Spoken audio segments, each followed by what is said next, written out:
Yes, he goes, was Moses a success? Because let's take a look. I think he is. You could make a case, no, right? He was born in the palace. He screws that up, right? He gets that. Took his father-in-law to tell him you're doing everything wrong. Could never get the people to listen to him, right? Constantly they're complaining to him. He wasn't satisfying them. And his one job to lead the people into the promised land, and he blows that also, right? You can make a very good case that Moses was a failure, but no one views him that way. Why? He tried as hard as he could.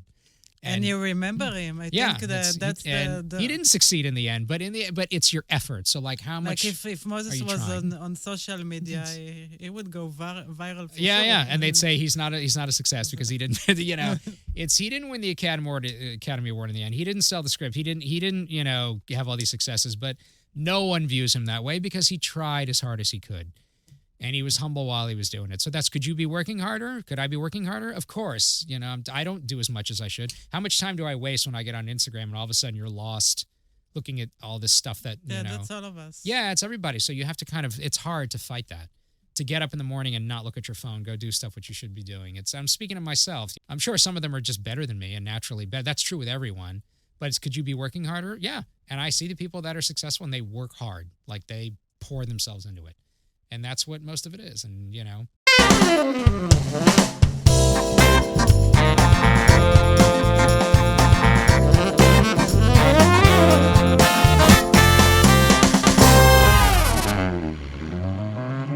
Put it here. Okay, we started. Let's talk about the elephant in the room All first, right. my English. Go ahead. Which is not good. I don't know if you notice, it's not my first language. No, I you thought notice? it was. No, yeah. In America, it could be. So, you never know nowadays. So, it's a special episode for, where we call it מצחיק שזה עצוב in Hebrew. It's like funny that is said. How is your Hebrew, by the way? יכול לדבר ברחוב, but I can get by in the street enough to not get ripped off when I buy something, I hope. But, I heard your Hebrew. I think it's good. And it's only a scam to humiliate me now. תלוי על היום. My grammar has forgotten a lot, but, yeah. So anytime you want to switch to Hebrew... Well, who's watching this? Fine. That's the question, right? So, usually Hebrew speakers. Great, but, yeah. So I'm going to speak in English then. No, I'm kidding. Nobody's going to listen. It's okay. Yeah, so you can say everything you whatever I want. All right, no problem. Yeah, I'll do it in Spanish. That's cool. So I'm hosting today Avi Liberman. Whoa. Correct. Yes. Yeah, you got it right. Yeah. Yeah, I got it right. Avi is an international stand-up comedian, an actor. Yeah, and a book. Writer more, yeah. And lately, a writer, yeah. Yes. Yeah, I have Anything a new book else? out. Stranger Gigs, yeah, but that's the new book. It's we're going to start with the promotion. Yeah, we can do it later. But but that's the I'll talk about that later. But that's the second book I wrote. Or the first one, Traveling During the Pandemic. Obviously, that's more self-explanatory and just more geared for a certain time. But this one's more about my life in this crazy business over the last so we're going to talk about 30 years of pretty much of shows. Yeah. Essentially. But you are 30, so how? Right. I play 38. That's, I started when I was 11 doing You started, when did you start?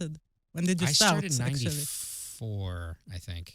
Yeah, 94. 94, wow. Full time, probably the last 15 years-ish, maybe a little more. But But oddly enough, when it's a different era now, but when I was on TV more often, when I was, every now and then I'd get on TV, an acting role or doing stand-up, I still had my day job because you have to kind of stay in L.A. But those days are kind of over. Everything's kind of changed. But I talk about that in the book, how it's... What day job? Things evolved. I was a teaching assistant for elementary school kids. That was my job, first and second graders. So that was enough to keep a roof over my head. But it was funny, I remember I was on the Craig Ferguson show. It's network television, and it was right after Letterman, and I'd have to go to work the next day after it aired, and I'm downstairs, and parents would drive. I saw you on TV last night. Can you help with my kid's backpack? But it's a very humbling existence when you started. But that's what stand-up is. So. But the students really appreciate you more. No, it's not really. It's even now. It's things have changed. Now it's more social media, getting on. TikTok, having something go viral, or, YouTube or Instagram or whatever it may be. And that can kind of vault your career. There's good and bad for both. It used to be, I remember asking Mark Schiff, who opens for Jerry Seinfeld, when you did The Tonight Show, but he did it with Carson and with Leno. I said, did that? He goes, yeah, the next day, everything was different. More phone calls, the money went up, everything changed. And a friend of mine just did the Tonight Show, Dustin Uraba recently. And he goes, it got me maybe one more follower on Instagram. It's a different. Really? I mean, I would still love to do it. Don't get me wrong. It's something about saying you're on the Tonight Show. But I think that's our generation. You're it's like it's mainly for your followers to appreciate you that you did it. Right. Then you want to get it so you can put it up on Instagram. It's not because you were on the Tonight Show. That's for more. It's a different era. You ask some 20, 21-year-old who Johnny Carson is, they probably wouldn't even know. Unless they're comedy fans or they know. Right. So I've heard of Jack Parr. I've heard of Sullivan, but it's not like I watched him ever. It's a different era. But that's the game has changed. You have to just roll with it. So those are the breaks. So good and bad with both. So you live in LA, right? Based there, but I try to get out whenever possible. So and I see you. I think I see you more often in Israel than I see other comedians. Yeah, that are living in Israel. yeah. That's how it is usually. But yeah, it's because it's more different when you visit someplace. It's more unique. So, but I try to get out when possible. No, but you're all over the place. You're performing all over the world. Yeah, I'll go. Well, when you have no career in America, you have to do it somewhere else. So that's no. But yeah, that's it's to me. It's I like to travel, and if it's interesting, then I'll try to go there. If it's a new experience, so that's what I try to do. So. All right, so basically you're living my dream. Well, you live in the dream. It's my dream. Bigger, yeah. It's a dream where you make a lot more money. That's Depends on the week. So it's ups and downs. So it's the grass is always greener on the other side. I see that's what I'm wondering. You're married with kids. I'm like, oh, that's what I want. So it's the grass is always greener on the other side. So So that's the price you pay for being an international comedian. Yeah, I used to use that as an excuse why I'm not like married yet or in a serious relationship, but it's then that's my own personal nonsense because I know friends of mine who travel more than me and they're married with kids and this. So it's just I think you have to be in the right mind frame. So you just need to find a tolerated, nice Jewish. Right. My friends mock me. They go, Avi, what are you looking for? My friends go, Avi's looking for a Hasidic Playboy model. That's what he's looking for. So they're everywhere. So an amazing combination. My own issues. Yeah. So and you're here in Israel for doing comedy for Koby. Yes, here for 2 weeks doing comedy for Koby. We start tomorrow night in Modi'in. Yeah, you want to explain to? I can explain, but it will be bad. So I think it's better so that basically, about they will say more than 15 years ago, we started. I bring a group of comedians with me, 3 other comedians. And usually not Jewish, and we do shows in various cities. Usually it's Jerusalem, Tel Aviv, Ra'anana, Beit Shemesh, Modi'in, Gush Etzion, and we just added a Tanya for the first time this tour.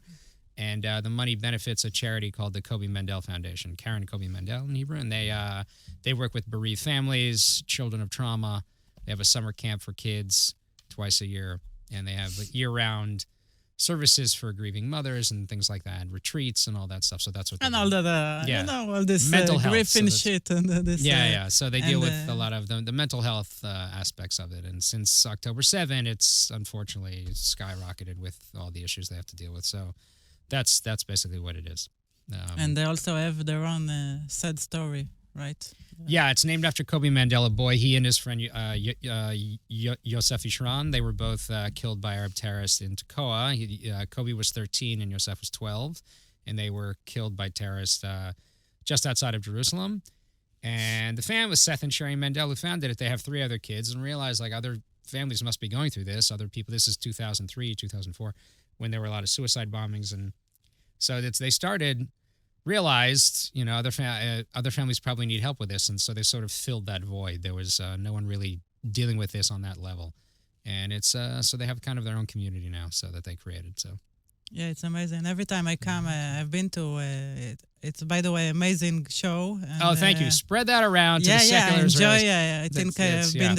Tel Aviv is our biggest show. Oddly enough, even though Tel Aviv it's usually full, you've seen, but we want to expand that market. I tell in Koby, it's interesting because they're in Tekoa. They're the Dati Leumi community really just but I don't think it's no, it's not. Israelis didn't discover that yet enough. Yeah, Tel Aviv is our biggest challenge. I tell them, and we've learned over the years, Tel Aviv might as well be Tokyo, like it's its own world. So we're kind of working on that. It's more, the game has changed. It's social media, and so we're trying to get better with that. But the secular Israelis, even if English is their second language.com, they love it. They've been very complimentary, and they're, in a good way. As you have to let us know about this next time, or tell this group and that group. Yeah, because it's an opportunity to see international comedians. Yeah, and these are, I don't monkey around. You've seen the people I bring her, Tonight Show, Letterman, huge followings on social media, if not, and, Ferguson, Conan. These are, the best of the best. So it's fortunate that we've been doing it. The Israeli comedians, in a good way, they've sort of yelled at me. They go, "Your product is too good to not have everyone else know about it." So that's what we're working on now. But it's you learn as you go, trying to figure out who to promote and market to. So. And now, how did it start? The connection between you and the Koby Mandell Foundation? It's also an interesting story. Koby Mandell Foundation. Yeah, Koby Mandell Foundation. Yeah, it's interesting. Sorry, I talk about this in the book. It's I used to do it. The first time I came, I think it was 2003, when it was bad, and no one was coming here. So there used to be signs in stores, "Thank you, brave tourists." Like it was sad.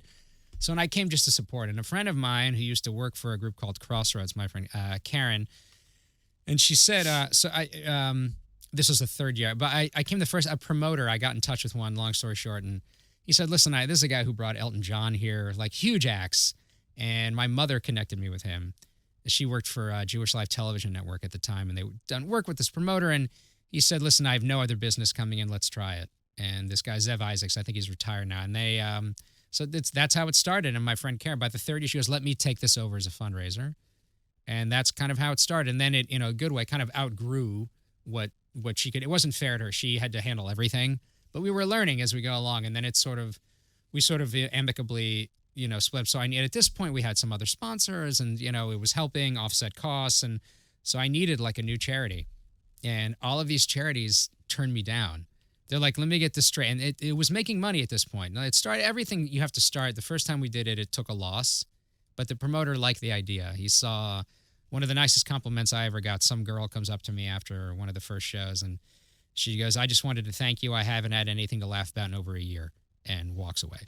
And so I went, "Oh, this is, So I realized it was important to provide laughter for people, when things are hard. So that's when you need it the most. So the promoter liked the idea. He goes, "But I can't pay for your flights again. Let me see." So I said, "Okay." So he goes, "You pay for that, I'll do it again." Even though it was, So I would trade. Like, "I'll do a show for your synagogue or your school. You keep all the money. I need a seat on a flight." And they go, "Okay." I say, "If you have miles, great. Cost you nothing. I don't care." So that was appealing to some organizations. But I would work all year. Jews take a year and a half to plan a luncheon. So it's like it takes forever. And that's how I did it. And then thank God we got some sponsor stuff and that offset. And at this point, it's making money. And went from losing, the second year it broke even, and then it began to make some money. Just like most projects, you're not going to... Look, Elon Musk lost money when he started. You have to have a little faith. So I think it's all about fate. Yeah. So, but these big organizations, they'll remain nameless. I don't want to... They turn me down. They go, "Let me get this straight. We don't pay the comedians?" I go, "No." "We don't pay for flights?" I go, "No." "We don't pay for hotels?" I go, "No." "And we keep all the money from the shows?" I go, "Correct. Yeah. Too good to be true. Forget it. Like only Jews would think that. Why they don't pay for the... Because we had sponsors at this point that would offset costs. I told them, I said, "Listen, and here's what it makes." I said, "Here's what it makes in profit. Even if you have to take some of that money and apply it towards the cost, you're still going to come out ahead." We'd been doing it a few years at this point. It was making money. And they were like, "Too good to be true." "Oh, no," because Jews are miserable and they don't want to, God forbid. So one guy was so disgusted with his boss's answer. He goes, "I'll have a charity for you by the end of the day." I go, "Okay." He called me separately. And he goes, "Koby Mandell Foundation." I remember hearing the story. It was maybe like a year or two old. And I go, "They're bored." Yeah, they're bored already. Cleared it. Plus, they're going to do what Seth and Sherry said. But their executive director's been to your shows. He likes them already. And then I found out later they never told the board. Like, they just did it. And then they went to the board. "Oh, we just made tens of thousands. I guess. What am I going to say? No now?" So it's a big lesson in Jews. Keep the boards and the and the committees out of it, and you'll have a lot more much more success, and you'll move things a lot things will move a lot more smoothly. There's always going to be some Jew on some board or committee who's going to find a reason to say no. That's, always. So no, I think it's amazing the combination between grief and laughter, and now laughter. The nicest thing, Seth. The reason why I realized this is the group I want to work with. The first show we ever did, I forget who's on stage. I'm just waiting to bring them off as I'm emceeing it, and Seth Mandel, the father, is standing behind me, and so is the executive director, who's now retired Roy Angstreich, and Seth taps me on the shoulder. He goes, everywhere Sherry and I go, people kind of walk on eggshells around us because, what do you say to parents who had the terrible tragedy happen to them? And he goes, now all of a sudden, these strangers are coming up to me. Go, oh, this is great. When's the next show? This is a lot of fun. When are you doing the next one? And he said, all of a sudden, we're more socially accessible just because these non-Jewish comedians, I don't know, come here and do these shows. He goes, this is great. I would do this again at cost. Because you have other aspects in life. It's then the executive not only director grief. goes, you can let's be not go fun, you crazy. can be... Yeah. The executive director joked, he goes, let's not go crazy. Like, they still want I want them to make money, but it's not just about making money. He sort of realized there's more to this than just a fundraiser. So, which I want it to be, I want them to do well, but it's more than just that. And I realized, this guy gets it. He understands. So, and we came to... And I owe Crossroads and Karen for this. We have different goals. They want to make the money, which I understand. I want to bring comedians here and provide laughter for a group that would never. How is it? So there's kind of a bit of a. When I first met with her, I go, here's where you and I are going to butt heads. You want this, and I want this. Now, if you make more money, my shows are better because it's less problems if I need something, And if our shows are great, you make more money because word gets out. And we never fought, never. I would say I need my flight. I need one more night in a hotel. Fine, there was no issues. Or he would tell me, "Can you do that?" We're moving to this theater. I go, no problem. It's whatever it was, small things, and it was we always got along because we realized from the beginning, that the goals were different. I'll try to make Avi's life easier. I'll try to make his life easier, and it's that's always why it worked. So as long as we keep that in mind, then it's been fine. Is it difficult to bring foreign comedians to now? Israel? Now it's becoming more and more challenging. Well, it makes me laugh. I had after the first. Why are they tour, coming? I mean, why? I try to tell them. I go, listen. I'm obviously biased. Talk to the other comedians that have been. Don't listen to me. Listen to them. When was the first time you did? What year was it? After the war. No, what year did you start? With Koby? Yeah. I have to check. I think it was 2007. The first time we did it ever, I think it was 2003 or 4. And now was it like to bring, in the beginning, maybe it's easier because it's something new. It's ups and downs. When there's problems here, then it's harder. I've had comedians cancel. They get frightened, justifiably so. If all you see is the news, I get it. I wouldn't come. I wouldn't come. No, of course. I've had comedians that have come already and say now they won't. Their spouses get worried or they won't, which I understand. It's I don't begrudge them at all. But then it's sometimes they cancel. It's got nothing to do with the situation. Actually, I would come. I would come. Yeah. Well, you have to. You have a house here. No, they. This one time right after the war, I had right after October 7th, the first tour. I knew I was limited. I go, I need comedians that have been before because they know better and that are committed. And then I had one, Peter Berman, to his credit. He's always wanted to go to Israel. And he goes, I'm not paying attention to the news. I'll believe what you tell me if it's safe. He's Jewish, no? Yeah. So and then I also got Butch Bradley and Brian Kiley. I remember this. And they know.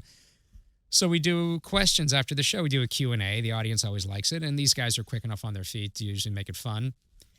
So one of the questions was, how come there are no women on this one? It's the immediate leap to sex. So I go, you can check with the 5 that wouldn't go. You can be the host of this podcast also. Well, I said back joking, this time also there are no women. Yeah, of course.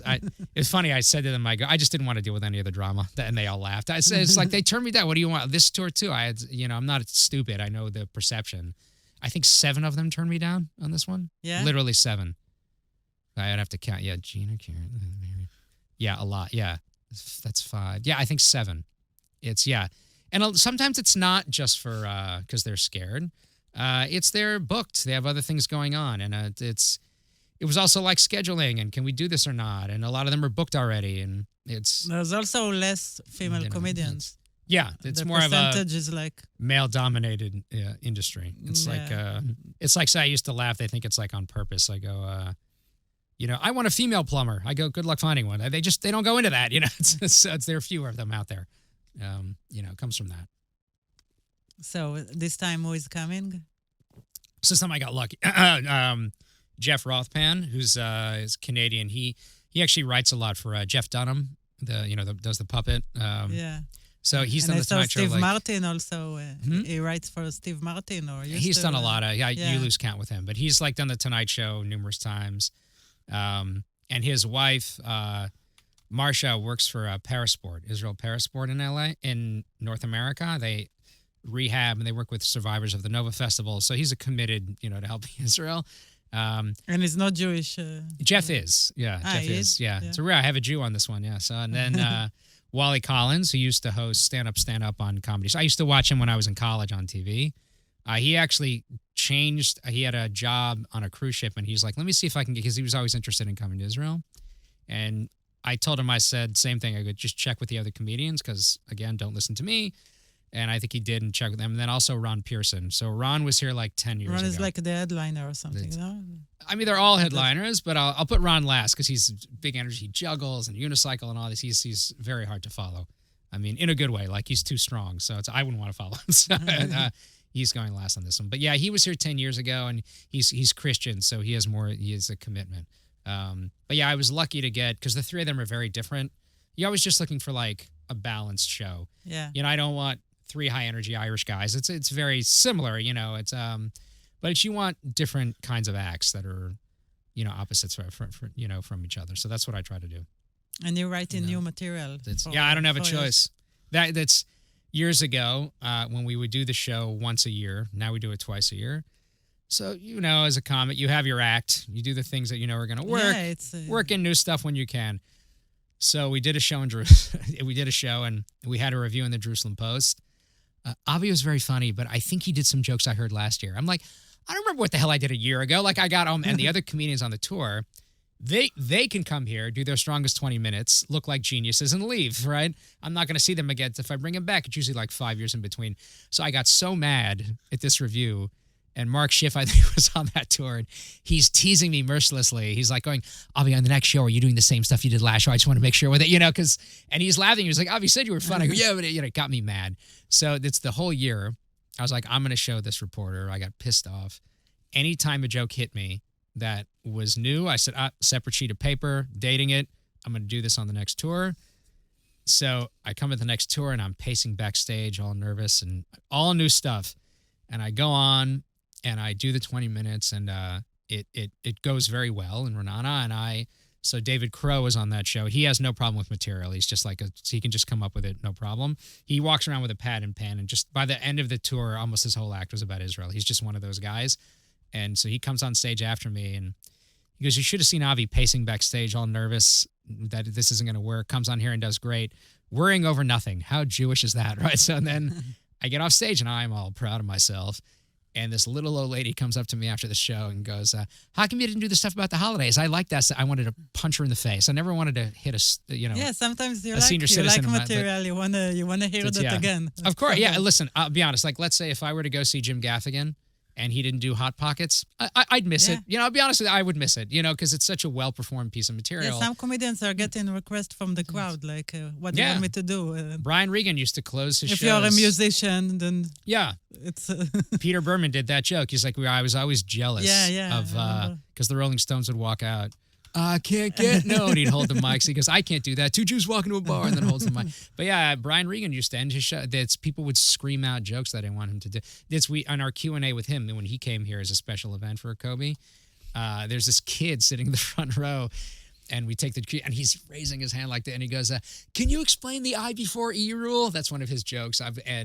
And Brian starts laughing, and he does the joke, and the kid's like going like that. He's so excited, because they know him. They know his act. So it's people. I went to see Bill Cosby. I was working in Reno years ago, and I was in the comedy club, and Bill Cosby was doing a show downstairs. This is pre-rape knowledge. So no, I was in the middle. I was featuring. So I was finishing, and I could run downstairs and watch Cosby. And he would finish his act with the dentist bit, the famous dentist, and people would start to applaud and go crazy just as he started it. They know it, but at that level, they want to hear it, So you're kind of, as a comic, you get stuck, I really admire the fact that you're doing the new jokes. Thanks. I'm sitting it scares there crap out of me, but I have to do it. Maybe I recognize one or two jokes, but it's yeah. I'll put in like one or two class. Some people will ask. They say, "Can you do this one? I like this or whatever." And I used to I did it last time. I'm trying to avoid. I used to do this for years. I got asked. I would do this top 10 things you won't hear in Masharim. And I wouldn't do it for years. And I finally found the note. I went, I had to update it a little bit, but it's they want to hear it. It's okay. So take it as a compliment. It's not like, you should, but I like the challenge of trying to update and write as many new things as I can. So, plus it's harder for me to go up and try to remember everything new is tough. It's crazy. So, yeah. I mean, as a comic, it's not, you're supposed to, you do the stuff that works out of the gate. And you work in the newer stuff in the middle once you. Sometimes I combine new stuff, and then said I shouldn't. There are shows that you shouldn't try new materials. It's certain things you can kind of peek your head in and go, "This is going to be a problem. I'm going to do the stuff that works." So it's that's the balance. But I try to do, at least 80-90% where it's crazy. All new stuff. So what the fuck did you do in Iraq and Afghanistan? You shows for I performed for the Taliban. The book is telling that about... I could tell you, here are the chapters in a nutshell. I'll do it quickly so people ask, what's this about?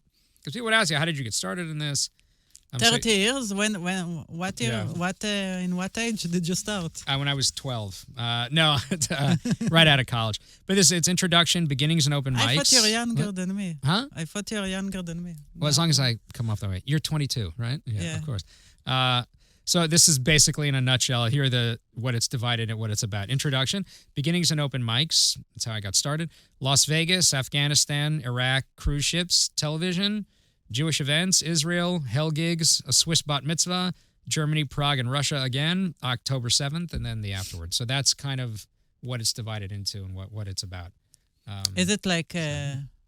It sounds professional a little bit. Like I might be interested because I'm a comedian, but for someone that is not... I think comics would find it interesting, honestly. But I mean, most people in general, that's why the chapters are divided up into unique, in those scenarios. It's a unique job. It's weird.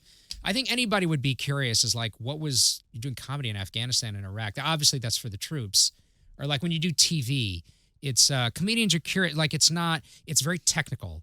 Like it's, depends on the show. You need to come in between 4 minutes and 30 seconds and 5 minutes, switch this, change that.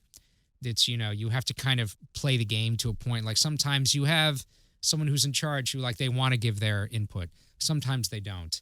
It's, so it just depends on, it's how you're dealing with it. It's a different, David Feldman, who's a great comedian, has won Emmy Awards. He goes, I can tell how a comedian is by watching one set on TV, whether this is somebody that I'd want to do a show with or I don't. What's Las Vegas like? It's different than working another club. It's so things like that. It's just experiences are different. Working a private event like a Swiss bat mitzvah. How the hell did that happen? You do that? What was that? I did. Yeah, I get this phone call. I was like, what? And so they told me about it, and I was on a plane the next day. These days you make a living just out of comedy? You hope, yeah. I write films also, and then we're trying to get those made. But that's kind of those are much bigger projects. Those take longer to do. But I sold one and optioned another, and it's, but those are like bigger projects. But this was, I tried to get this. Stranger Gigs. I'm going to read it. Yeah, I think you'll like it. As a comedian, I think you'll find it interesting. It's going to take me 1 year to read it. It's all right. I will. So, yeah. And you'll see all the crap with my slow reading. Yeah, and it's, but it's crazy stories and things that you go through. What's it like when you do TV, when you get an acting job, or how's it, all those things are incorporated in there. Is it going to help me to be also an international comedian? It'll help you, I think, realize what we go through. So there's some things I can understand. I don't think anybody wants to hear advice, and unless it's like specific. But then there's some things in there where I talk about. Yeah, it's more also their perspectives that I have. Like I realize I would hear comedians complain, this isn't fair. This person's funnier than this person, and they're a bigger deal. I go, maybe they work harder than that person. Did you ever think about that? Like, it's not always about, we all know comedians who are really, really funny who aren't as successful as ones that aren't as strong as that one. That's that's normal in any job. No, I think you need to be talented, but also to work hard. There's luck involved, but you have to be ready when the luck hits. Yeah. So and I talk about this in the book. It's you'll definitely learn something from here as a comedian, especially if you're newer. I remember when the first time I did TV, I wanted to, get on the Ferguson show, and the comedian, I always talk to comedians that have been doing it longer than you. And one of them, I forget who it was, and he goes, "Don't do this until you have a second set ready to go." That's because if you do it and it goes well, they're going to ask you back. And if all of a sudden you don't have the second one ready, you're going to look like you don't know what you're doing. Like, oh, you're unprepared, you're going to turn down TV. Yeah, I think Jerry Seinfeld, someone talked about it. So I did what he did. I would listen to him and other people, and I'd say that and they asked him Steve on a Martin podcast, how hard did you work on that first set? He goes, endlessly. Did it 100 times. You lose count. Over and over and over and over again. So I did the same thing. I would go on, once I had a confirmed date on the Craig Ferguson show, I ran that set, all over town constantly. What if they laugh here? What if they laugh here harder? What if I pause here? And I began working on the second one while I was doing the first one. And once I had the outline of the second one, I go, okay, I'm going to table that. I think this set would be very good, but let me focus obviously just on the first one. And I did the first one. Thank God it went very well. And right, just what they said. I get off stage and she calls me over. That's great. Where are you in 7 months? I want to have you back. And I go, no problem. And I was confident that it would be fine. And I began immediately working on the third one. And she did the same as another booker even. They get hired and fired more than we do. And it was someone else. And she comes up, good, when is 6 months? When can you? And I go, no problem. And then I began working on and that was it. So, but and there were the times that it didn't go well? I think the third time I did the show, I felt I learned that too. It was a different booker. So I thought I was playing the game. Normally you send them the set and they go, I don't like this or that, take that out or do something different. So I go, okay. So when I did the show the second time, they were very race conscious. It was all about racism. You can't have anything that... I had one joke, which was kind of borderline. So they go, take that out. I go, okay. So then you want to time it also between, like I said, 4 minutes and 30 seconds and 5 minutes, and you want jokes per minute. Like get as many laughs as you can within that time period. So I go, so they had me pull out this joke. This joke is even more offensive than that other one. There's no way they'll let this go. I'm going to put this in. They'll say, Avi, take that out. I go, no problem. Look how easy Avi is to work with. No sweat. So I put this joke in, and the set was running a little bit long. So I said, once I take this out, I'll be fine. So I sent in the set, but there was this was a third booker who was different. I didn't really know her as well. And she's emailed me, yeah, this is fine. Anyway, I was like, now it's running too long. And I felt like I rushed a little bit. It was fine, but it didn't go as well as I think the first two, because I felt like I have to I didn't have enough experience or guts at the time to go, this is too long. Can I take this joke out? And she probably would have said fine, like who cares? Because the rest of it was going fine. But I felt like I rushed it. But for some reason at that point, there were trademark issues. And the set, you can't even find it online. I was like, good. I don't think the first two are fine. You can find, I think my brother-in-law put them up or recorded or something. But you're going to, again, I learned from it. I learned that you have to be confident enough to say, here's what I want to do. But how do you feel the next day? Like, when you succeed, it's like, it's amazing. And it's never you always and then look back. The second time. Yeah, the first time was good, go, and then second time, I would be shitting myself for the second time. I think more than in the first time. If the first time was good, I'm having that in other situations. Yeah, when the first one went well, I felt good, especially when she said at the Ferguson show they record. You would never know. Comedians and musicians, they'll do 2 or 3 at once, and then they plug you in. They edit you in later. Like Ferguson would put the same coat on as the day it aired or something, and please welcome Avi Liberman. And so you wouldn't know as the audience member. So I was on with another comedian that night. I don't remember who it was, but my set was a little stronger than his. So I felt okay, and they liked what he did, and he was fine. So I felt pretty good that it went well. And she asked me back immediately, so I knew I'd be okay. And then the second time, same thing. I was more concerned with the second time, like what do I say when I walk out? And I was discussing with a friend of mine, and we came, great to be back. And I was like, yeah, that's what I should, I'll go with that. Instead of like, hey, nice to see you, thanks for having me. Great to be back was like, he's done this before. hopefully implants in the audience's head, okay, he has experience, he's been here, we should trust this. And, all those small things that you think about. Something that small. I wasn't so much worried about the set at that point. I like I did last time, I did it 100 times as much as I could, anywhere I could.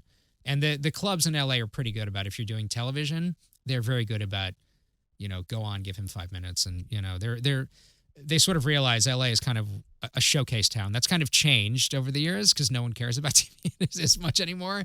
It's more about online and things. I mean, I shouldn't say that. They do care about TV, but it's more to get it up in social media platforms. When I'm watching, things from network TV, it's online. Like I'm watching the clips that they've put together to put up on YouTube or to, they realize like that's the future. That's what the reality is. So it's different. Where is the hottest spot in the U.S. for comedy, you think?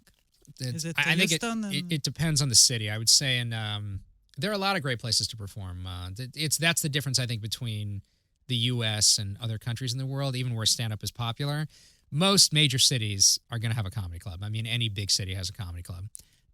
There's some. It depends on you ask. If like in New York, it's the Comedy Cellar. People say is a great place, but you have other great clubs there too. You have the Comic Strip. You have New York Comedy Club is great. Favorite? It depends on the city. I'd say LA is the Improv, Laugh Factory, Comedy Store. Those are the big three. Of the Ice House. You have Comedy Magic Club and Hermosa Beach. Those are all great places to perform. I'd say the difference is even in London, I was just there. Top Secret is a great place to go on. And it just depends I should on. write it down. Yeah, I think any clubs. Some places. It's like certain cities are known as great.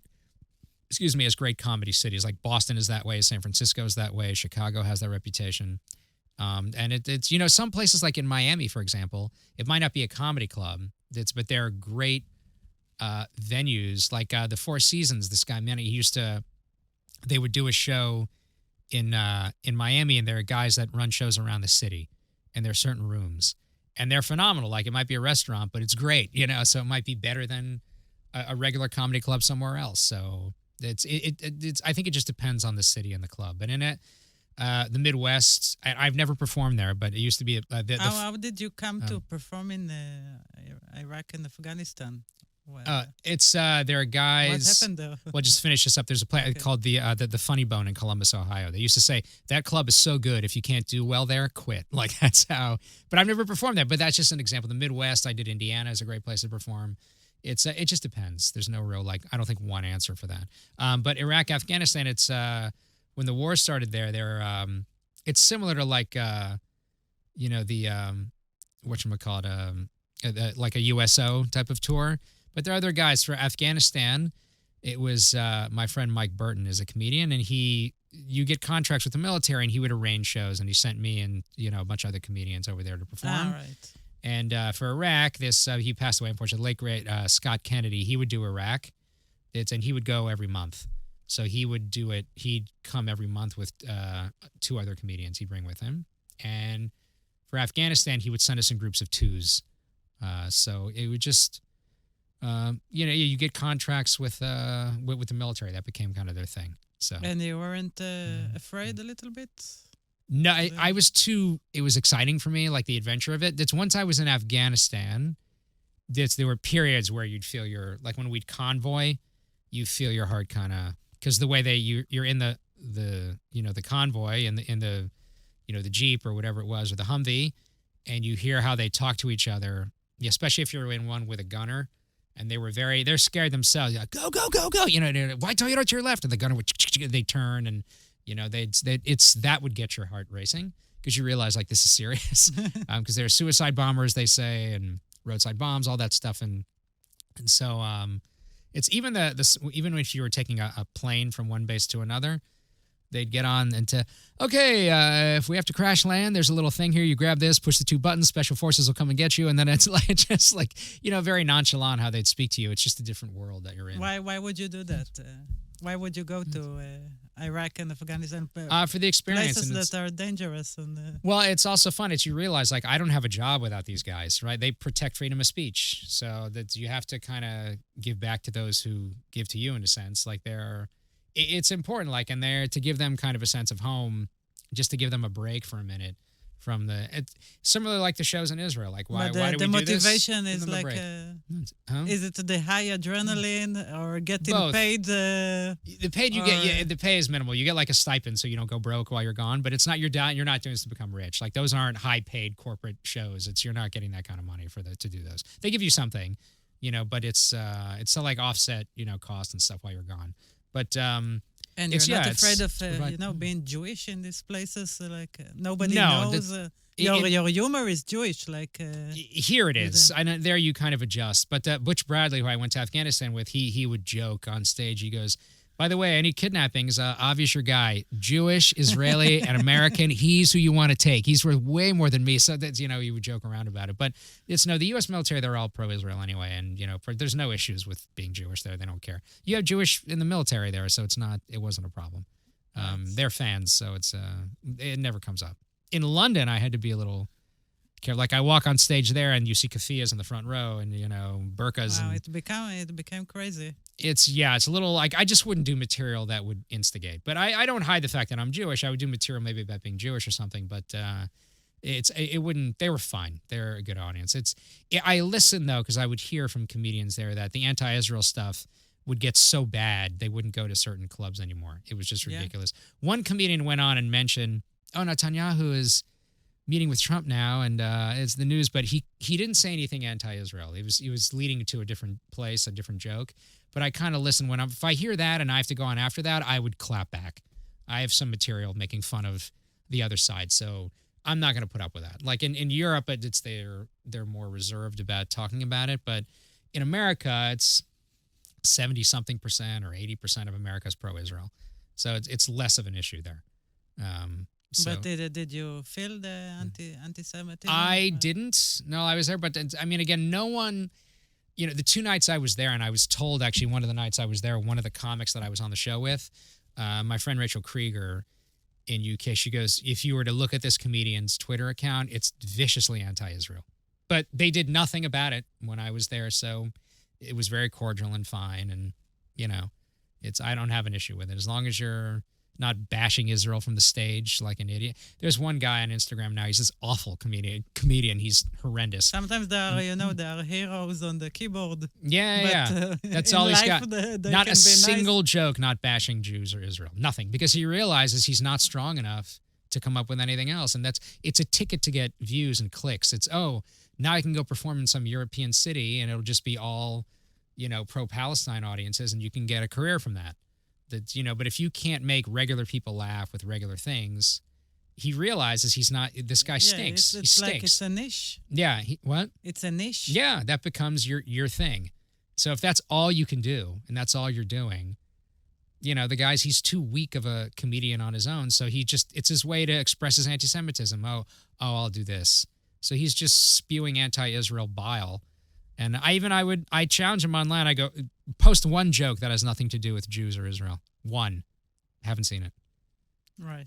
And, then other people climb in. Oh, Israel's a joke. I go, oh, yeah, very funny. Okay, anything? Still waiting. It's you. But how often am I going to fight with some guy in the middle of nowhere, Europe, who sucks anyway? Like, you have to kind of pick your battles. But yeah, it's all over the place, the anti-Israel stuff. It's just, it gets nauseating after a while. So I just kind of will ignore a lot of it. So you were born in Israel? Born here, born in Nahariya, but Shomea Mia Miftah Shali. I grew up in the States, here from my accent, and moved when I was 3.5. So culturally American, but I have enough Israeli in me to get in arguments when necessary. And you still have a family in Nahariya, or any place? No, my mom was there. Now she's back in LA also, but I have cousins, but they're mostly in the middle of the country, mostly around here. So you don't have you have places to to stay over? Yeah, most of friends, other comics I stay. Yeah, here are hotels, but it's I could stay with cousins, but I don't. It's strange. I used to see them more when I would come less. So it's the same like you seeing me, but it's I have a lot of family here, but last time I was here we had a mini family reunion and things like that I went to. So I represented the Americans side of the family. So you moved to LA when you were 3? No, Boston. And then, but from 5 years old through high school was Houston, Texas. That's the formative years where, if you ask like what sports teams I root for, it's all the Houston teams. So that's, grew up there. College in New York, then moved to LA right afterwards and kind of been there since. LA was crazy now, no? It's worse. I have jokes about saying, it's bad when my friend who's in the reserve duty here calls me, Avi, you okay? I'm like, where are you? In Jenin, but I'm worried about you in LA. Like, I'm going to Gaza tomorrow, but is everything all right with you? And Does it look worse? Then LA's a real dump. When you hear the news about Israel, it seems sometimes it is bad, but it sounds like it's all about that. Well, is it the same like when we hear about the fire in LA? For a week or two it was. Like even in my neighborhood, you would see black clouds and smoke. It would look like it was cloudy, but it's not. For like a few days, it was pretty bad. But it's even if it's not in your area, you could see it. My brother's house was close. Thank God the wind blew the other way. If it had blown the other way, it would have been a problem. But a house that I stayed in, actually, my friend, when I was in Afghanistan, one of the soldiers I met there, he was retiring. So he was a colonel now. And he said, I want you and Butch Bradley to come and perform at my retirement party. And it was at a Legionnaires Club in the Pacific Palisades. And it was on Shabbat. So I'm Shomer Shabbat. It was like at 7 o'clock. It was like before Shabbat ended. So I said, I need a place to stay. And my friend goes, my parents live there, elderly couple. But people stay there all the time. Just go stay there. You can go to the synagogue. There's a Chabad of the Palisades. I go, okay. So I stayed there, and their house burned down. His parents lost the house, like where I stayed. And the synagogue there also, they had some damage, but I'm like, who's he the synagogue for now? The whole neighborhood is burned down. So, like, it's not that far away. People who have been through problems like that. Thank God they're okay, but it's, they lost everything. It's terrible. It's most people in LA, it's not far off, not too many degrees of separation for the people who are affected by the fire. So, but work too. Businesses shut down, and it was crazy. And now, how is it like? You can see the. Now it's raining, so now they have to worry about the mudslides in the area because there's, that's the mudslides. When it starts to rain, if there's no vegetation or trees, mudslides become a problem. So now that's the problem there. It's What is mudslides? Mudslides, it rains, and then it's all the mud and then it swoops down and washes things away, and comes on the streets, and don't ask. It's just the places. It's a mess, and a lot of it preventable. You just have idiots in charge. Firemen would show up, and there's no water in the hydrants, and they drained to save the Pacific smelt fish. It's just so the grass is not greener. No, definitely not. Well, there's no grass there now. It's all burned out, so you don't have any problems with that. Yeah, also in Israel, like in the north. I remember I performed in the north, and I told them, well, at least you've got a great landscape, and said, not anymore. It's all burned down. Oh, from the fires and stuff? From the rockets. And that's, but Israel will, I think, be back up on its feet quicker than LA will, so. Because Israel used to. Yeah, they're used to it. They're more resilient. In an emergency situation. Right, more used to it. You'd figure, since there are fires every year in LA, they'd finally have their act together, but they still don't. It's just you're never afraid, like you hear about the situation. You're in the States and you hear about things that are going in Israel, and you're not maybe this time I should postpone this journey or not convince other people. Innocent people to come over. I'm the opposite. When I hear things are bad here, I think that's when you should do it. You should definitely go and do stand-up. I'm of that. I went through that. I was here. One of my chapters is October 7th. Yeah, I remember you were in Israel in October 7th, and you stayed. Yeah, I couldn't get out at first. It wasn't for comedy for Koby, right? We had just finished a Sukkot special that I had done with Modi. So we had just finished. And at first I couldn't get out. And then you don't want to leave anyway. You don't want to feel like you're abandoning, you feel guilty enough that you're not serving. And then I was like, well, what can I do? And they say comedy is tragedy plus time, right? But how much on each one is debatable. So I remember I did a show what they call the American Synagogue in Modi'in, and 200 people came. And the rabbi said, to his credit, usually when you get pushback from congregants, most rabbis will fold. But he said no. He said people say it's not appropriate, it's not right. And other people, he said, come back and go, no, we don't let Hamas tell us how to live our lives or what to do. We should definitely do the show. And people needed a break. It was, the war must have been a couple weeks old. And this girl, Danielle, turns up to me. I was at a communal Shabbat dinner.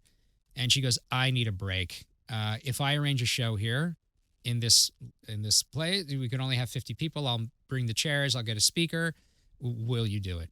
I go, sure. And we did it. That was the city ordinance. You can only have 50 people at once. So she goes, I'll charge a little bit. I'll give the money to IDF widows and orphans. We did the show and sold out like this. And then that's kind of what got the ball rolling. So I didn't begrudge anyone who felt it's inappropriate. I understand if that's your perspective, but they shouldn't begrudge. I think even some comedians didn't feel comfortable. I understand. I understand it. I remember I did a volunteering show with you, actually. That's in November, Netanya. In Netanya. We had 200 people to that? 300 people? Yeah. They were thrilled. You needed a break. But we had to adjust. Like, remember we walked in and they had pictures of all the hostages on the stage, and we said, you can't go. This you have to take down. It's a comedy show. Like, I understand they're not blind to the fact we all know the hostages are being held. It's terrible, but this is to get away for an hour. Give people a break. I was at a friend's house. They would just sit in front of the TV and watch the news all day. And I felt like saying, take a break, go take a walk. Like, this isn't making anything better. I would check in the morning and at night. It's not going to change. There's nothing you can do. You have this helpless feeling. This isn't going to help you. Just take it easy. And these shows provide that escape for just a minute, The nicest compliment I got, the 2 times I remember in my life, that first one from the girl who said, I haven't anything to laugh about in over a year. The show's in Israel. Yeah, many comedians heard that in Israel. And in Iraq, a soldier comes up to me and the other comedians, and he goes, congratulations, you just saved some lives today. And we were like, what? Like, that's what you do. That's not what we do. He's like, you don't get it, do you? He was very meta. And we're like, obviously we didn't. He goes, research shows that soldiers have like that much faster reaction times when they're in better moods. So, I mean, it was, who knows, but it was nice of him to say. It's, you need that escape. And that's why it's important. They would tell me that when it came to importance of in the military, of who has priority of flights and going places. So military is 1, military operations, medical is 2, and morale, welfare, recreation with the MWR, you're really? 3rd. I always feel like we're in the last. Now in the U.S. military, you're 3rd. Like every time there was a pandemic and all the show business was. Well, that's not a war. That was just bureaucracy. But it's in the military in the U.S. That was the order. They would tell us. They go, listen, if you need to get on a plane and a colonel wants to get on there, and it's between you and the colonel, you guys win. You really? Bump him. It's unless he's going for like. A military, for like military I always feel like operations. It's underestimated. They value entertainers a lot in the U.S. military. In the U.S. military, a lot. It's because it gives them that escape. It keeps morale high. I wonder if it's like it. I don't think it's like it in Israel. I think in Israel after the October 7, people were volunteering a lot. Yeah, but it's different because everyone's in the army. But we didn't get the budget to perform. Yeah, you know what I mean. There was a lot of free ones. I know. It's I did a show. Like eventually, you found yourself doing it for months and like. Yeah, you have why to make a living. am I not getting paid for that? Yeah, well, Yochai and I did one with Yochai, and they said that we did one at like an outpost outside of Efrat. It was like a staging area. There's no microphone. It's called, and so they said, well, you can take this. And Yochai, he goes, listen, there's a limit. We're doing this for free. They have to send a car, and so I told him, I said, and he was right. I just felt bad. I didn't want to, it was like, guys, you got to pick us up. And then they went, okay. They sort of understood, it can't be to the point where it's just crazy. But yeah, you go for months without getting paid. It's very hard. It's like they remind me of the pandemic. Everything is online, so it's hard, but it's important, that's when I think it's most important. I remember you were traveling. I think we met during the pandemic first time or something. Yeah. And I remember you were traveling a lot, and I was like, wow, how how is this guy traveling now? I had COVID early, yeah. I wasn't going to put up with it. And then you had an accident. And I was like, that's what I feel like many people did you manchus, like ayin hara, this, like bad luck. Yeah. I People were jealous. And they were upset. Like, that's how I could tell. They were like, oh, you're just mad. They're like, oh, you're spreading COVID everywhere. Like, I had it already and I have the antibody. So no, I'm not. So, that's why I could do it. I was so afraid getting COVID. That's what they did. They made everybody believe that this is the worst thing. I go, I wasn't going to fall for this. Plus I was upset. My whole career was wiped out. So I just like, well, I'm not going to let this beat me. And that's once I had it and recovered, I went, okay, I knew I can I'm going to pass whatever tests you have, your PCR tests, which I did. So, and then I was like, okay, let me travel here. Once Israel started their stupid lockdowns again, I go, what do I do now? Like, I left California to get away from this crap. So then when they started again, I was like, so what do I do? And remember they had green lists. You go, whatever's on there. Come back, no be dude, no quarantine. I was like, well, what's on the list? And that became my life. So, and traveling was cheap. Hotels were nothing. So I was like, when else am I going to experience? When am I going to be able to stay at the Marriott Grand in Moscow again for hardly any money? That's not going to happen again. So I might as well take advantage. And they were kind of open, you know. They said, "Yeah, they don't care." So I go, "There's no mask." They go, "No." So like it was over. Nobody was. So that was it. So I took advantage of the situation. I try to turn a negative into a positive. That's what comedy is, right? That's what this tour is. You take something, a horrible tragedy like, you know, Koby Mandell's death, and you turn it into his parents like a comedy for Koby. That now his name is associated with something that brings joy to people. We hope you turn the tables on that. So that's what we're trying to do. That's amazing. And why not make an aliyah? I mean, I know the answer, but... Well, what's your answer? What would you say? Yeah. I would say, why should you make an aliyah? I mean, I would. If I can make a living, I would come here. The only place I ever looked to, like, buy some property, like, take all my money and maybe get something was here. I didn't look in LA. I didn't look anywhere else or New York. New York. You feel like home? I mean, now you feel you're at home? Yeah, I get yelled at enough here where I feel like, okay, he's a real Israeli. And then, you know, out of the way. It's you know, no, it's, yeah, I mean, I was born here, so I have more of a connection. But if let's say money wasn't an option, I would buy here first. I'd buy something in Tel Aviv immediately and kind of, it feels more normal here when I wake up in the morning and go through routines. Don't you feel more stressed here than like when I go abroad and I come back? As soon as I get in the airplane with all the Israelis, I'm like, the energy is stressed. I'd rather be stressed and busy than relaxed and bored. You know, and here at least when stressed, I feel busier. Like even this morning, I had to get up. I had to get my bag from LA. I'm coming here to do this, and then I have to race to Jerusalem and drop off my stuff, come back, do shachar. I'd rather be that. I'd rather be exhausted, but at least I was productive today, or I got things done. In LA, it's a culture of, I did my laundry today, I've had it. Like, you know, like that's kind of the vibe there. It's just it's like island time. They talk about island cultures. Like whenever I would do shows, like my friend Ray Allen, very funny, runs this comedy club in Aruba, and he talks about they have what they call like island time and island. I mean, in the islands, hey, take it easy. You know, you're more laid back. It's, you know, that it's the culture. So. And it's here, it's more of a stress, move, go. Like New York is more energy, high energy, go, move it.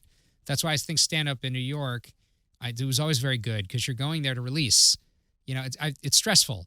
So when they go to a comedy club, they're really going there to laugh and have a good time. In LA, it's like, am I on the list? You know, there's more of that. It's changed over the years, but it's, you know, that's, I would be fine here. But again, it's also like, where's your mate? Like if you find a nice Jewish woman in right, so let's say Israel, I find her in New York. Am I going to go to New York? Yeah, I'd go to New York. What choice would I have? If you find her in Tel Aviv? Yeah, no problem. But again, you have to be able to make a living. It happened to Quentin Tarantino, so that's true. Well, when you have $100 million, it makes life a lot easier. You can move where you want. But it's a situation where if I met a girl here, would I move here? The answer is yes. But I have to make a living. That's the hard part. I make more of my income is in the U.S. than here. So it's just they can, even when the shows I did in London, my friend said like the pay isn't so great there. She said, but they're associated with organizations that do pay in the States.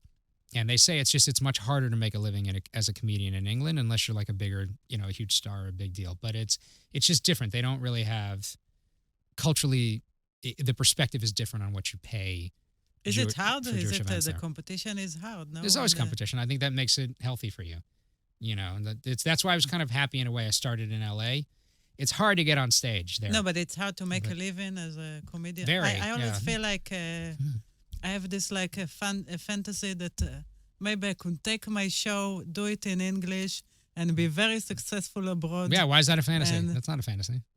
Because I don't do anything to promote it. And, it's working. I have my life in Israel. And right, it's hard. You have a family here, so it's different. But then how old are your kids?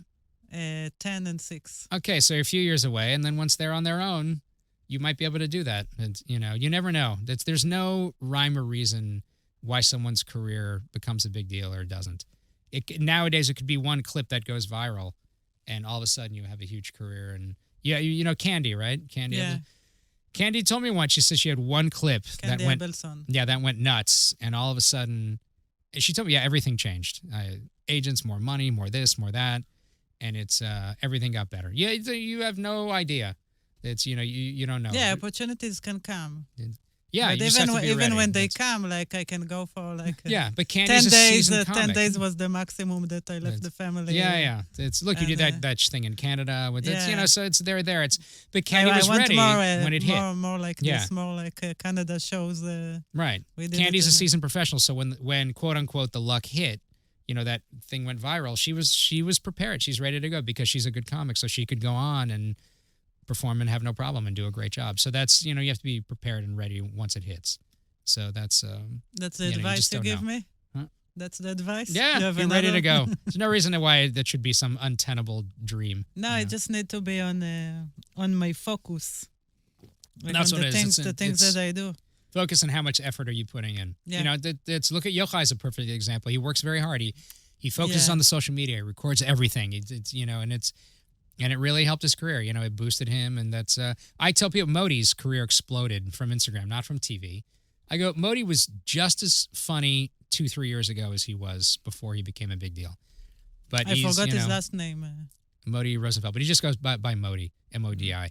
But there's no rhyme or reason why some comedians become, other comedians realize, though, TV is not maybe my vehicle. Maybe it's a podcast, or maybe it's this, or maybe it's that, or maybe it's, so there's a lot of avenues. There are comedians you've never heard of who make millions. In the corporate world, if you're that kind of act, I remember I was in Vegas. I talk about this in the book briefly, where I'm backstage and then a comic I'm working with, Don McMillan. I actually had him on the tour here. He used to be an engineer. So he does his act in PowerPoint. It's very funny. And we're backstage in Vegas, and this guy comes in, and they're talking, and the guy is dressed just very nicely and had a very expensive watch, and he walks out. And most of us at the time, if you're working, we all kind of knew each other. And I go, who is that guy? He goes, he's a comic. I go, what's his name? I've never. He goes, he just does corporate events. That's all. But corporate events, you're making $10,000 a show minimum, and this guy's doing a lot of them a year. So now he might not be on TV, but he's making millions. Who's more successful, the guy on TV who's making less? You might be on a few TV shows. That's the thing about life, that you can never know. How do you call it? Yeah. How do you define success? Yeah. Do you define yourself successful? It's compared to what? It's compared to what? And some people would look at me and say yes, and some go no. It's always relative. I think it compares to what you want to. Yeah, I mean, no one has to justify their life more than a Jew who's not a doctor or a lawyer. And that's, so I'll be at plenty of meals, and they're like, Avi, law school still. I was just like, one time I kind of had to lay it down to this one family I was in, and they go, oh, it's still not, maybe go to a school or just. And I go, how many comedians are in LA? And they go, I don't know, let's say 1,000, a lot at the time.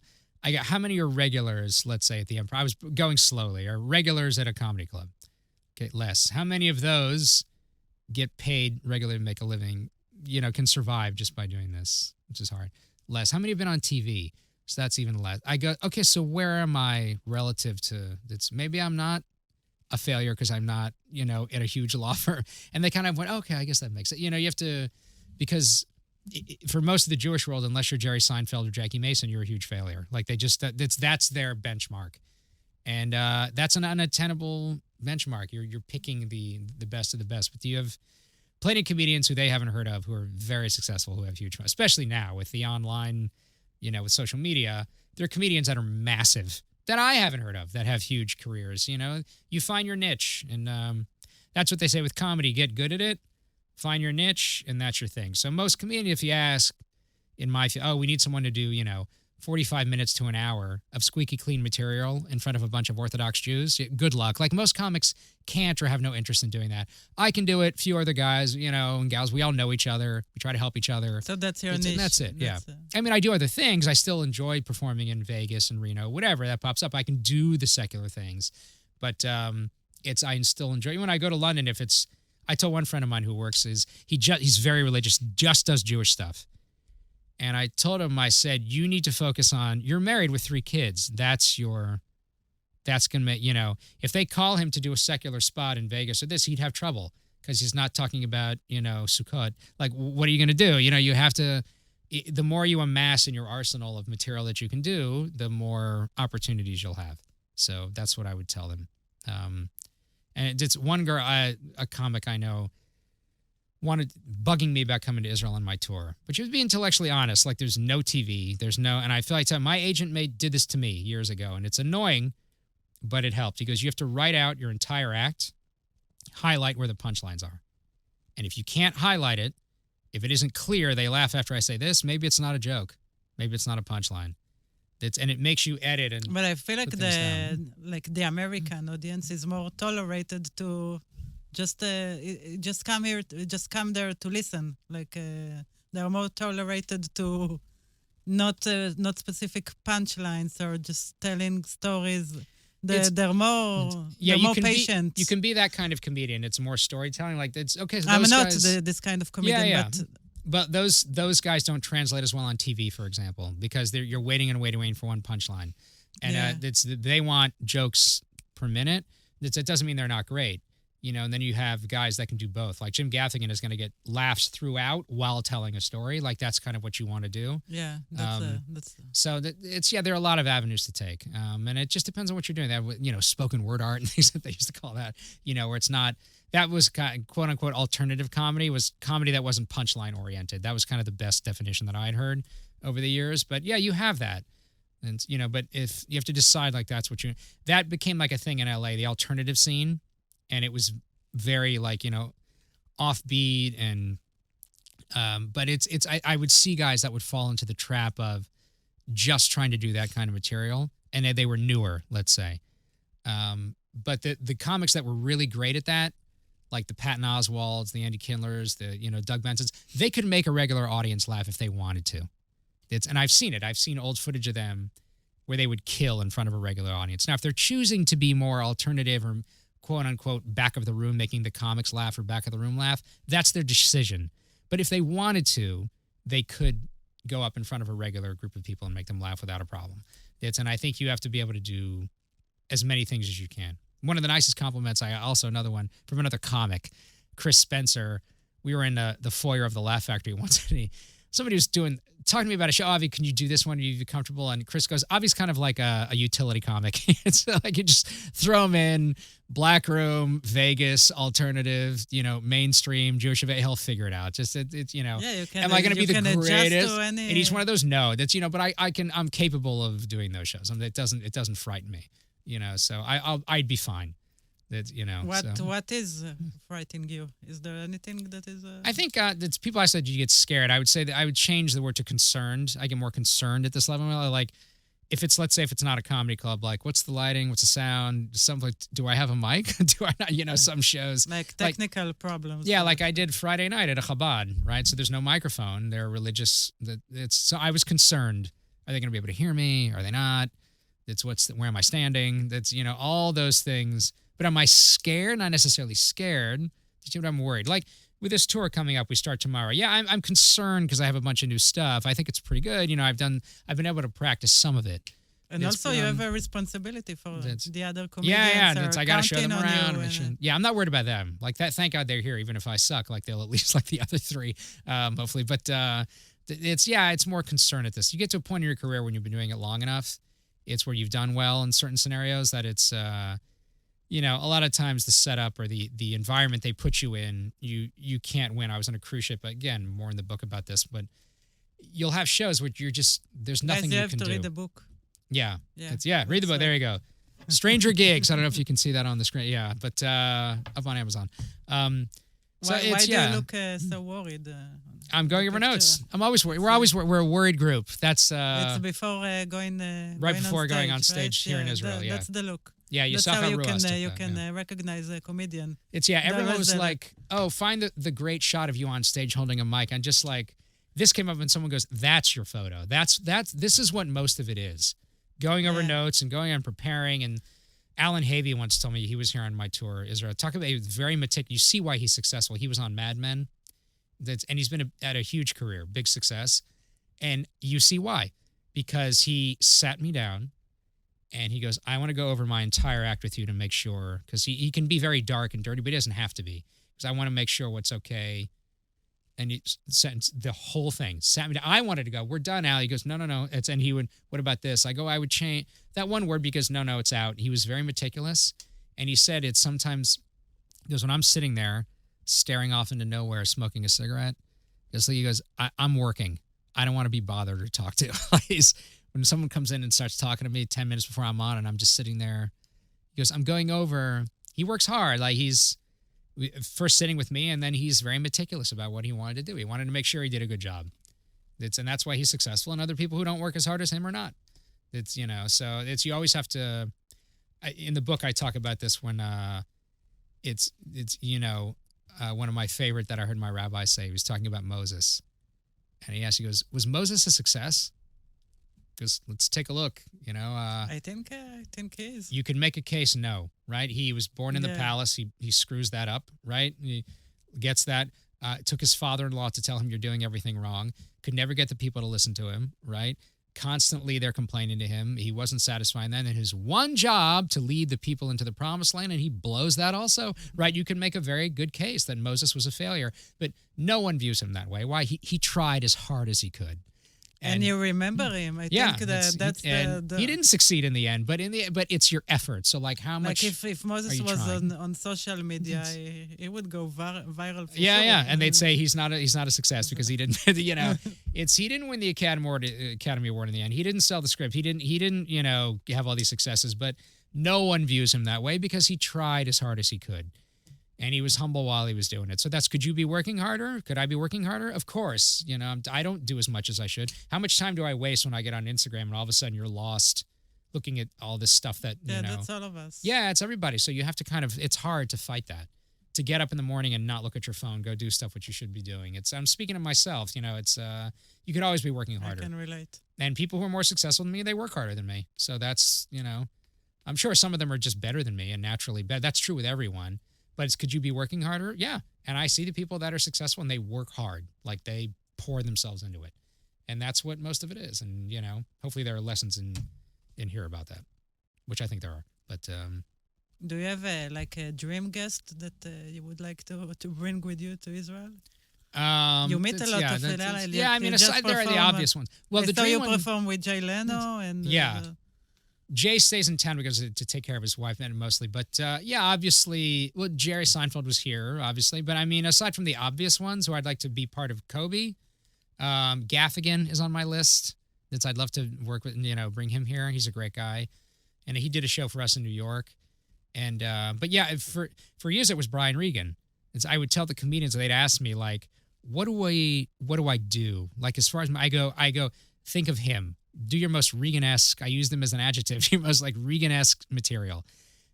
Don't be a hack, just clean, funny, mainstream. They go, oh, okay, I get it. Like now they was, okay, I kind of know what to do. And then Brian came, we got him as a special guest.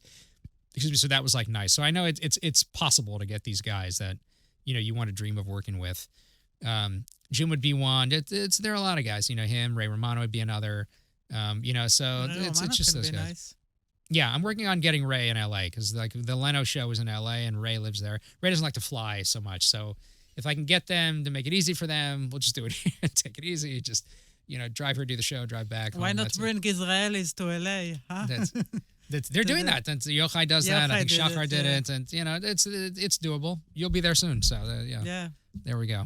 Once your one woman show becomes a big deal, so yeah, it's definitely doable. But yeah, there are a lot of guys. The guys coming up, I'd like to come here. And Andrew Schultz would be great.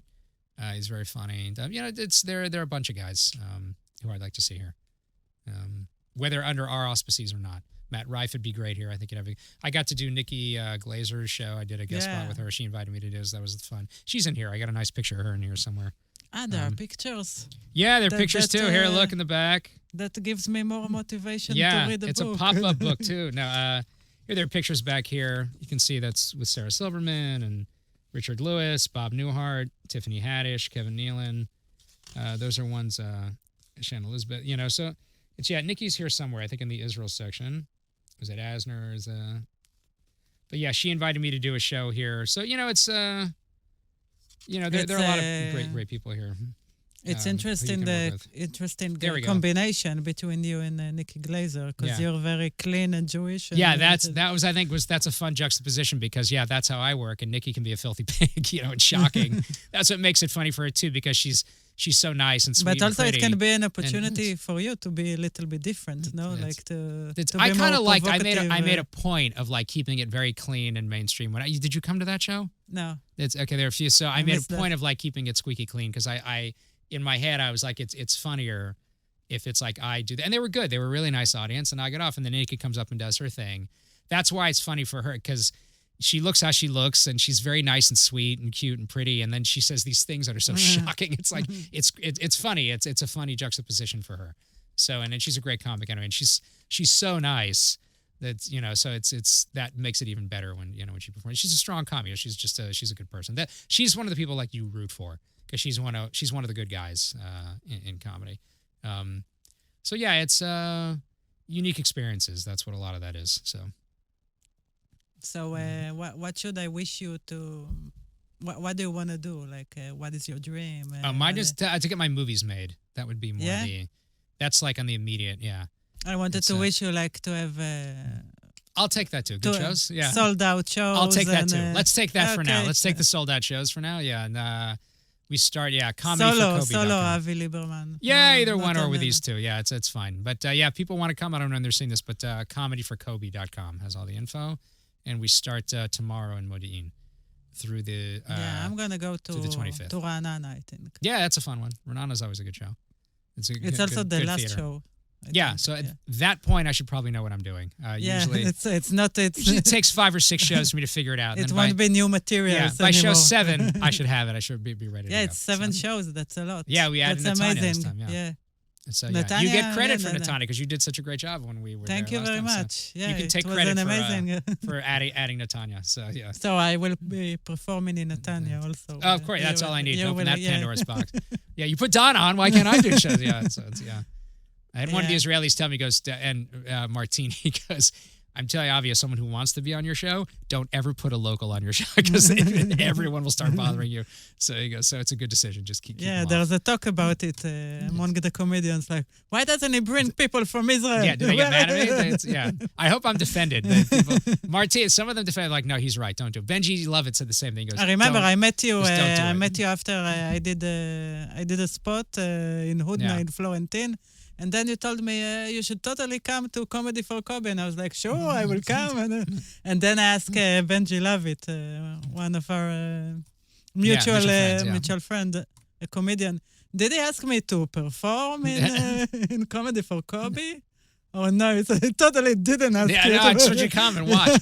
No, but even are you dumb? Yeah, no. But even the guys like Shachar Hassan, after he was a big star, he would come to watch, because to watch guys that he's seen. Yeah. I see your responder every time I come to watch. Because they appreciate the history and the knowledge. So when they see these guys who they've watched on The Tonight Show or Letterman or Ferguson, Conan, whatever, come on these shows, they're like, oh, it's cool to watch these guys from America the comics are great. They love talking with the Israeli comics too. It's fun to talk history about that stuff. So they would appreciate it from that angle. But they have no interest in performing. The uniqueness is it's the Americans coming here or the Brits coming here to perform and to see their perspectives. So we can understand that. Yeah. So I'm talking in the name of all the comedians. Thank you. So they don't stop yelling at me about it. So it was great having you here. Yeah, thanks for having me. Avi Liberman, thank you very much. There we go. Thanks for having me. And follow Avi Liberman and go to see Comedy for Koby. Yeah, it should be fun. Even if you hate me, מצחיק שזה עצוב. the other 3 are good. So that's the name of the podcast.